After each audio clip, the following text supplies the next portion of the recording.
সবাই এই ভিডিওটা দেখো আর প্রচুর পরিমাণে শেয়ার করে দাও। তারা কোনোদিন দেননারি করেনি কি কারু আমাদের গলা ধাক্কান দিইনি। ওদের কুরবানিটা ওদের করতে দাও, আমরা বাঁচি। বলুন গোবরটা ফেলতে বলুন, তারপরে বুঝতে পারবে কতটা কষ্ট।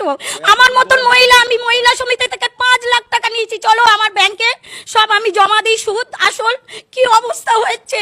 আমার স্বামী ভ্যান কাটে, ভ্যান চালায়, আমরা এইভাবে বাঁচি। তাহলে আমাদের বাচ্চা কাচ্চা সব আছে, তাহলে আমরা কি করে খাবো, কি করে করব? বিজেপি সরকার এসে আমরা মানলাম, ভালো হয়েছে, কিন্তু এ কি সর্বনাশ হচ্ছে।